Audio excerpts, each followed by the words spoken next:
Welcome students. देखिए ये हमारी क्लास है आपका बीकॉम थर्ड ईयर की और इसमें पढ़ रहे हैं हम। हमारा सब्जेक्ट है मैनेजमेंट अकाउंटिंग और इसके अंदर हम पढ़ रहे हैं कैश फ्लो एनालिसिस। ठीक है, कैश फ्लो एनालिसिस का अकाउंटिंग स्टैंडर्ड 3 के अकॉर्डिंग हम पढ़ रहे हैं कैश फ्लो एनालिसिस को। ठीक है, इसमें हमारे पास क्वेश्चन है। क्वेश्चन में हमें दे रखे हैं कंपैरेटिव बैलेंस शीट दे रखे हैं 2011 2020 दोनों तरफ आप देख सकते हैं। फिर उसके बाद में कुछ एडिशनल इन्फॉर्मेशन दे रखी है, जैसे income of the year was rupees 10,000, a building that cost rupees 4,000 and which had a book value of rupees 1,000 was sold for rupees 1,400. ठीक है, नेक्स्ट देखेगा depreciation charge for the period were rupees 800. Next देखेगा हमें issue share issue amounted to rupees 5,000. Next देखेगा cash dividend of rupees 2,000 and share dividend of rupees 3,500 were declared and paid. ठीक है, तो इस तरीके से हमारे पास में क्वेश्चन गिवन है. ठीक, तो इसके बाद है क्या, इस क्वेश्चन को हम लेके सॉल्व करेंगे. जो हमारा पुराना तरीका है उसी तरीके से हम सॉल्व करेंगे. ठीक है, और कुछ नए कॉन्सेप्ट इस क्वेश्चन में सीखने का हम कोशिश करेंगे. ठीक है, यहां से मैं इस क्वेश्चन को हटा देता हूं. तब तक आप सॉल्व करना शुरू कर दीजिए, फॉर्मेट बनाइए और क्वेश्चन को स्टार्ट करें.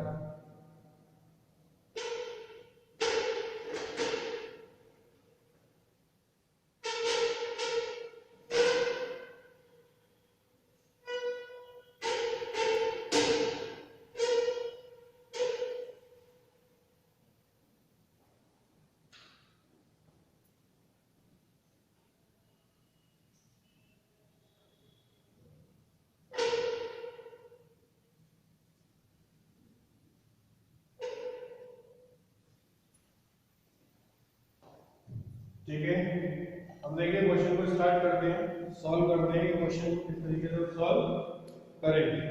ठीक है, अब इसमें क्या है हमारा, सबसे पहले कैश फ्लो स्टेटमेंट बनेगा. जैसे हम बनाते हुए आ रहे हैं, cash flow statement for the year ended. Cash cash flow statement, और ये बन जाएगा आपका फॉर द ईयर एंडेड 31 दिसंबर 2000. ठीक है, इसे ब्रैकेट में ले लेते हैं. देन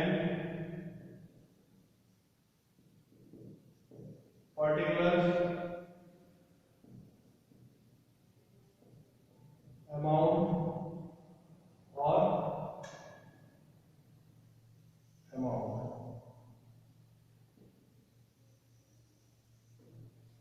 ठीक है, यहाँ पे हमारा इस तरीके से फॉर्मेट बन गया. सबसे पहले हमारे क्या है कि cash flow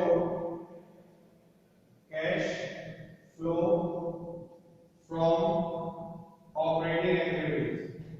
cash flow from operating activities. अब इसमें देखिए क्या दे रखा है, प्रॉफिट फॉर द ईयर, ये हमें दे रखा है आपका 10,000. ठीक है, सबसे पहले एडजस्टमेंट दे रखी है 10,000. ठीक है, देन एडजस्टमेंट फॉर, अब इसमें देखिए सबसे पहले आ जाएगा हमारा depreciation. Depreciation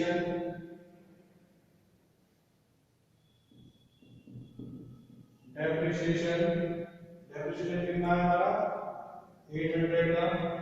then patents return off, ये हो जाएगा हमारा 100 रुपीज का. Then discount on debenture, discount on debentures written off. तो discount on debentures written off ये बैठ जाएगी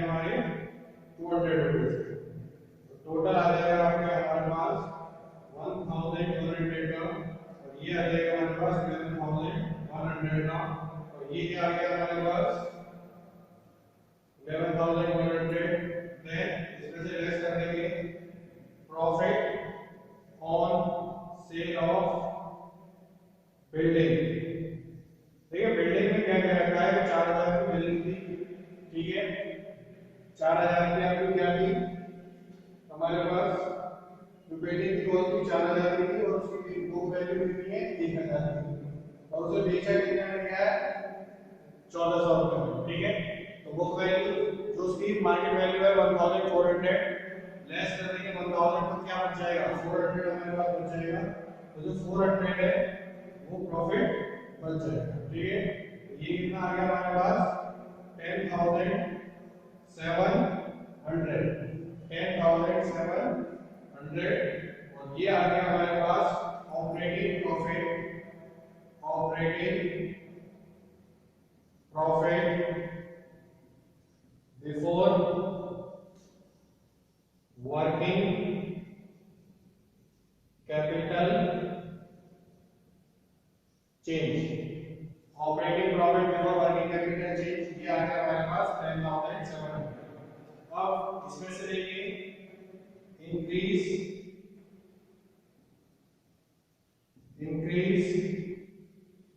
इन डेब्टर्स,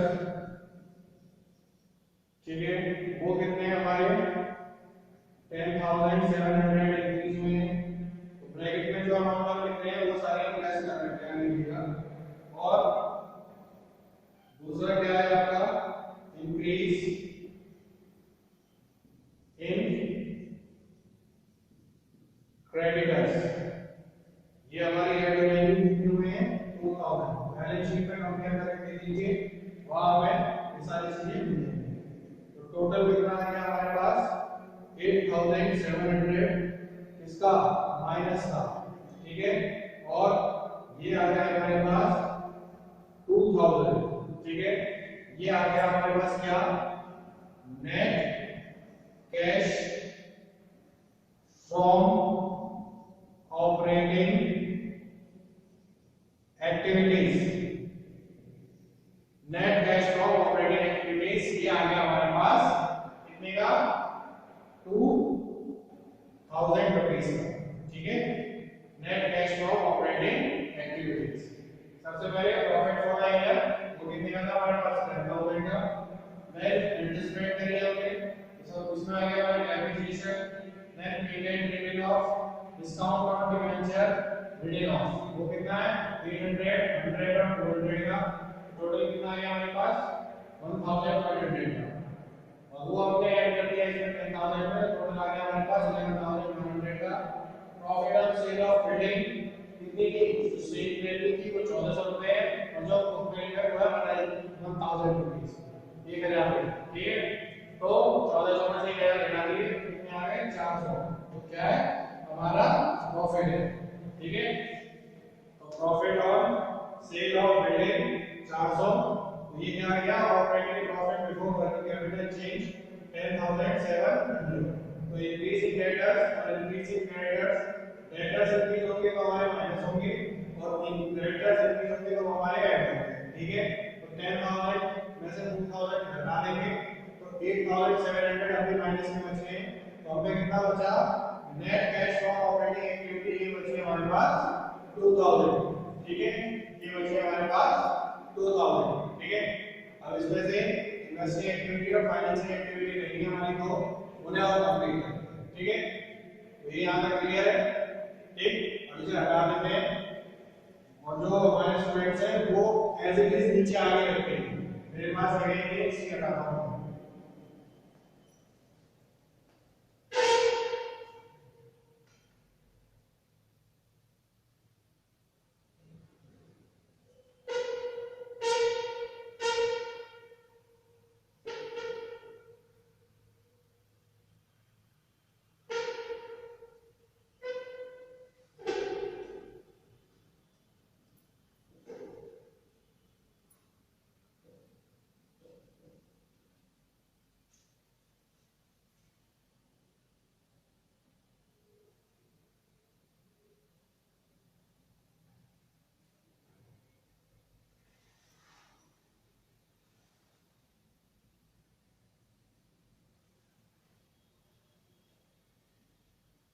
कैश फ्लो फ्रॉम, ये आ गया इन्वेस्टिंग एक्टिविटी। ठीक है, cash flow from investing activity ये हमारे पास आ गया। ठीक है, अब इसमें आगे आते हैं इन्वेस्टिंग एक्टिविटी। ठीक है, देखिए अभी इसमें हमारे पास क्या था,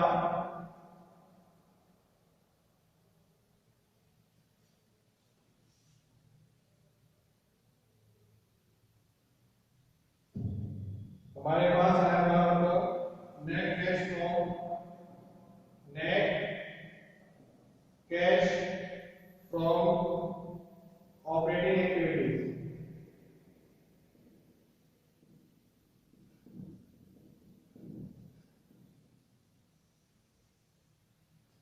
net cash from operating activities ये कितना आया था हमारे पास, 200 रुपीज का,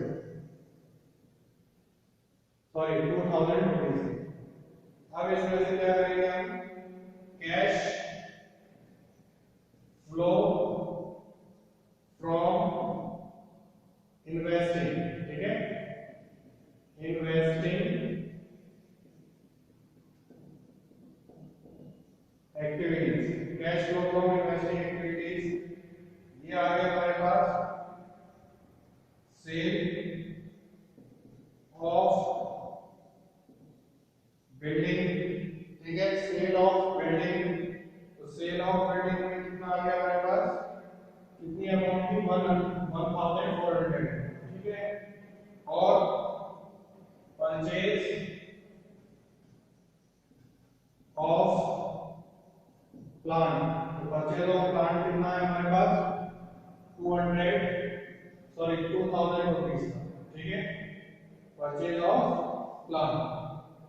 ठीक है, प्लांट एंड मशीनरी में आप देख रहे हैं 15,000 2007 में और 2008 में कितनी की है, 17 की। ठीक है, तो ये आ गया हमारे पास 2000 के परचेज हो गई है, बढ़ा लिया हमने, तो 2000 हमारे क्या हो जाएंगे, माइनस हो जाएंगे। तो ये क्या आ जाएगा हमारे पास, ये आ जाएगा हमारे पास, इसमें से ये लेस कर देंगे, तो लेस करके हमारे पास क्या आ जाएगा, 600 minus.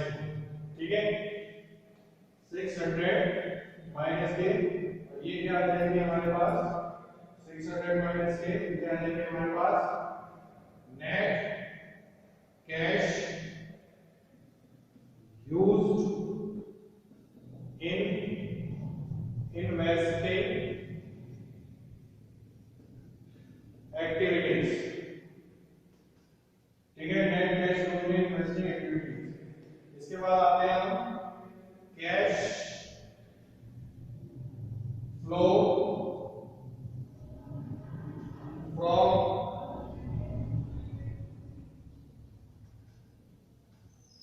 Cash flow from financing activities. इसमें आ गया आपका इशू ऑफ शेयर्स। ठीक है, तो इशू ऑफ शेयर्स कितना आ गया हमारे पास, 5000 का। ठीक है, नीचे आ गया आपका कैश डिविडेंड पे, तो ये आ गया हमारे पास 2000 रुपीज। ये हमारे पास आ गया टोटल, बाहर आ गया 3000 रुपीज के। ये आ गया हमारे पास net cash from financing activities, net cash from financing activities. तो ये net cash from financing activities. अब आ जाएंगे net increase in cash, net increase in cash, तो नेट इंक्रीज इन कैश कितना है, 4400 का। ठीक है, नेट इंक्रीज इन कैश हो गया 4400 का, 2000